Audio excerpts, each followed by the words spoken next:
All right, so we're gonna start out by actually just making sure that there's the right trim on it, right? They didn't leave a lot of fat on it. They actually trimmed it pretty good. Usually I would leave a little bit more fat on the bottom. I actually think that that gives it a really good flavor and it helps retain a lot of the moisture.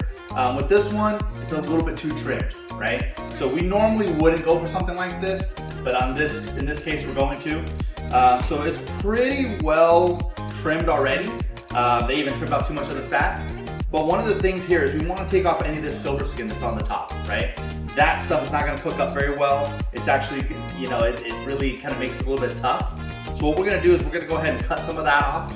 Once we do that, it should be pretty much ready to go. We're going to put on some olive oil. We're going to put on our Santa Maria seasonings. And we're going to actually put it back in the refrigerator for about 3 hours. That's what we want to do to make sure everything has a chance to really soak in. And then after that, then we'll go ahead and throw it on the grill. All right, so one of the things that we want to do is we want to try to keep a clean hand, right? Now we've done the trimming, there's no reason to be touching it with both hands anymore. So at this point, what I'm going to do is I'm going to try to keep that clean hand so that as I put things on, I can flip the meat and everything with that one hand. I don't have to keep washing my hands. So here's what we're going to do. So let's go ahead and start with some extra virgin olive oil. Now it's important that it's extra virgin olive oil. Reason being that the burn point on extra virgin olive oil is a lot higher than regular olive oil. So a lot of people make that mistake. They put on the wrong olive oil and it ends up making it a little bit bitter because the olive oil will burn too soon, right? So we don't want that. So what we're gonna do is we're just gonna be generous with it. Go ahead, get it on there a bit. Okay, just like so. All right. Now what we're gonna do is we're gonna go ahead and just rub this in here. Okay, flip it over. Should have enough still on here, put on a little bit more.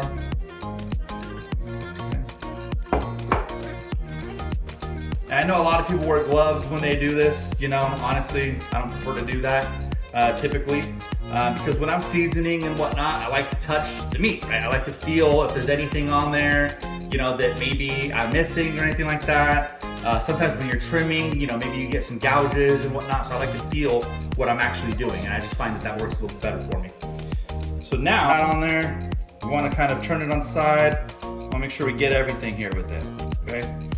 You don't want to miss those sides, right? I know that some of the other guys that do some of these videos, they always make sure to reiterate that to people because I think that a lot of times we think, hey, we season it on top. We season it on the bottom, so it's good. But a lot of those bites that we get on that side piece are some of the best ones that we get. So we definitely want to make sure that it's thoroughly seasoned all the way around, okay? So just gonna add a little bit more of that. And if you guys are interested in getting some Santa Maria seasoning, you can go online. You can go on Amazon, you can go almost anywhere and you can find it. If you can't find it locally, wherever you're at, just go ahead and go on Amazon, you can find some there. I'm not recommending any type in particular. I found that they're all pretty similar. But one of the things that I like about it is that I like to make sure I get that olive oil on there to make it stick really good. Also, I find that it gives it a really good flavor at the end product. So, and then I get those spices on there, making sure that I'm nice and even with them. I should be good to go. So what I'm gonna do with this now is I'm gonna go ahead and put this in the refrigerator. I'm gonna leave it in there for about 3 hours. All right guys, so what I wanna do is actually wanna show you guys a trick here real quick. We waited about 3 hours, we're ready to put this on the grill. But at this point, one of the things that I always do is I'll actually score the tri-tip. So if we can go ahead and focus in here. So there's different grain on the tri-tip. This grain here on the pointy side actually runs this way. On the other side, it actually switches. So what I'm gonna do is I'm just gonna score right down here, a little bit, not too deep, but that will allow me, once it's cooked, to actually see where that split is. So when I actually cut it, I know that I'm cutting the grain the right way, because on these tri-tips, if you don't cut them the right way, they're actually gonna be pretty tough, okay? So that's the first thing. The other thing is I actually use a couple different probes. So my pellet grill actually has a probe that I use, but I always like to double check what I do. Because once the food is ruined, it's ruined, right? So you can never be too careful. So what I have is I actually have a Bluetooth thermometer that I can actually put in there It actually checks the ambient temperature. It will also check the food temperature. The only thing is when you use these, you gotta make sure you insert them far enough, because if you don't, then it's not gonna get the right reading. The other one that I use typically, I use this more on steak and whatnot. Probably won't use it a whole lot today, but I want to show you guys, is my instant read thermometer, right? So if you don't have one of these and you cook a lot of steak, chicken, you know, things that are a little bit thinner and maybe cook a little bit faster, this will really help you, okay? Everything is about the internal temperatures. That's what you want to do. You don't want to worry about time. You don't want to worry about any of that. Worry about what the temperature is inside of your meat. That's actually what's going to give you the best results. All right. So those are the 2 thermometers I typically use in conjunction with the pellet grill thermometer. But other than that, that's all we got. I'll see you in a minute after we put it on. All right. So here's how it should look. I have both probes in. I have the grill probe, that's the one on the right there. Also on the left, I have my wireless probe, so I can monitor this thing pretty well. So it's going well. Smoking it really low temps to start out. Also just giving the smoke tube a little bit of time to work. Then like I said, I'll be turning it up to about 400 to finish it. I usually finish it about 140. That's the best spot for me, but feel free to finish it wherever you like, wherever your preference is. The only thing is you don't want to finish it too low, because it does need a little bit of time to kind of render and break down some of the connective tissue.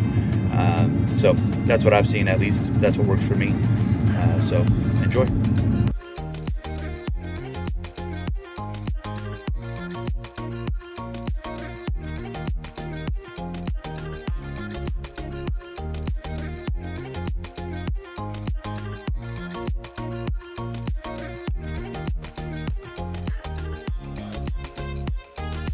All right, everybody, here we are. Here's the moment of truth. We got it, it's done. At this point, we still have the probe in it, and the reason why I leave that probe in there is because I want to see the temperature that it's at. So I'm letting it rest a little bit before I actually carve into it, keep the juices inside.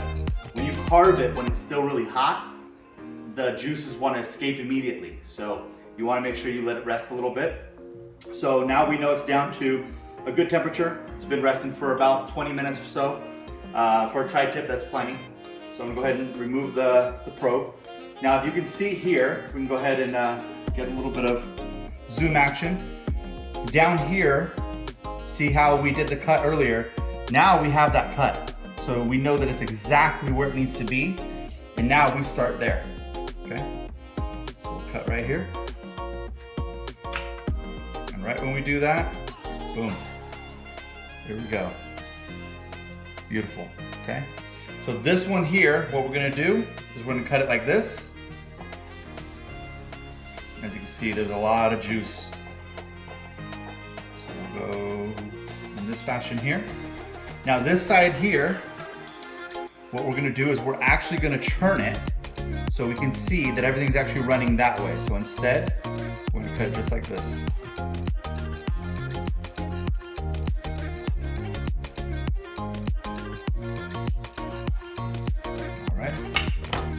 Do is give it a little taste test here.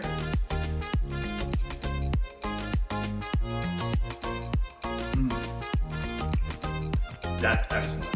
You gotta do it. Don't be discouraged if you don't get it the first time. Do it again and again until you get it. Happy grilling.